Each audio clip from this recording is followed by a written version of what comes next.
When you hear the words Ark of the Covenant, maybe you think of Indiana Jones or some mysterious golden box hidden away in a chamber. But the Bible describes it as something far greater than an artifact. The Ark was a symbol of God's very presence with His people, and it's a story filled with power, mystery, and even danger.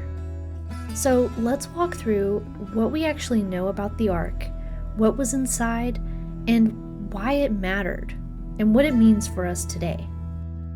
In Exodus 25, God tells Moses to build the Ark of the Covenant, a wooden chest overlaid with pure gold.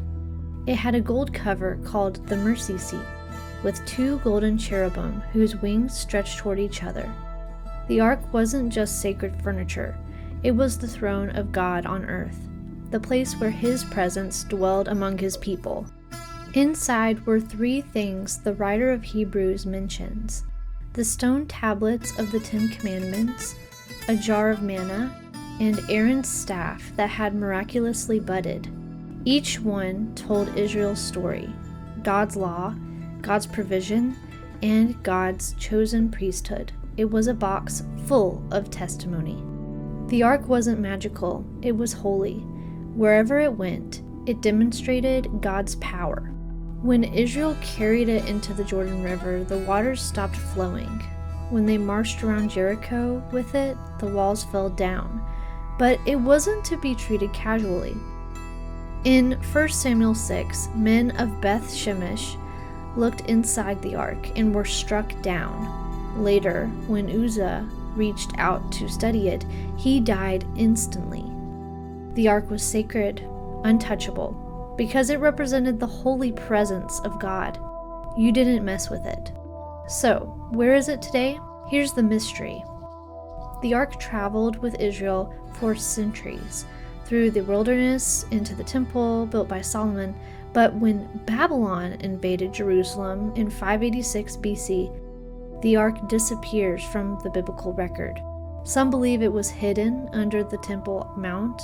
Others point to 2 Maccabees 2, which says Jeremiah hid it in a cave. Ethiopian tradition even claims it rests in a church in Axum. But the truth, we don't know. Its location has never been confirmed. People ask, why couldn't you touch the Ark? The answer is simple, because God is holy and the Ark represented His throne. Only the priests could approach, and even then, only with blood sacrifices. The Ark reminded Israel that sin separates us from God, but also that God had made a way through atonement on the mercy seat. Here's the most important part. The Ark was never meant to be the end of the story. It was pointing forward to Jesus. In Romans 3:25, Paul says that God presented Christ as the true atonement cover, the mercy seat. The Ark foreshadowed the cross, where God's justice and mercy meet. And now, through Christ, the presence of God doesn't live in a golden box. It lives in us, His people, by the Holy Spirit. So what is the Ark of the Covenant? It was the throne of God on earth, a testimony of His law, His provision, and His priesthood. Its power showed His holiness, and its mystery reminds us that God's presence can't be contained in a box. And ultimately, it points us to Jesus, who is our true mercy seat. Don't get so caught up in chasing the mystery of where the Ark is today that you miss the invitation it's giving to know the living God right now.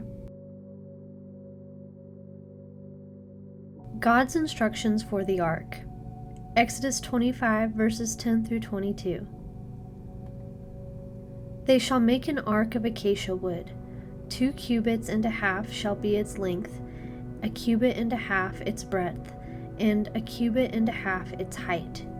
You shall overlay it with pure gold. Inside and outside shall you overlay it, and you shall make on it a molding of gold around it. You shall cast 4 rings of gold for it, and put them on its 4 feet, 2 rings on the one side of it and 2 rings on the other side of it. You shall make poles of acacia wood and overlay them with gold. And you shall put the poles into the rings on the sides of the ark to carry the ark by them. The poles shall remain in the rings of the ark, they shall not be taken from it. And you shall put into the ark the testimony that I shall give you. You shall make a mercy seat of pure gold. 2 cubits and a half shall be its length, and 1 cubit and a half its breadth. And you shall make 2 cherubim of gold. Of hammered work shall you make them on the 2 ends of the mercy seat. Make 1 cherub on the one end, and 1 cherub on the other end. Of one piece with the mercy seat shall you make the cherubim on its 2 ends. The cherubim shall spread out their wings above, overshadowing the mercy seat with their wings, their faces one to another. Toward the mercy seat shall the faces of the cherubim be. And you shall put the mercy seat on the top of the ark, and in the ark you shall put the testimony that I shall give you. There I will meet with you, and from above the mercy seat, from between the 2 cherubim that are on the ark of the testimony, I will speak with you about all that I will give you in commandment for the people of Israel. Subscribe for more Bible insights, and check out BibleStudyTools.com for a deep dive into the Ark of the Covenant.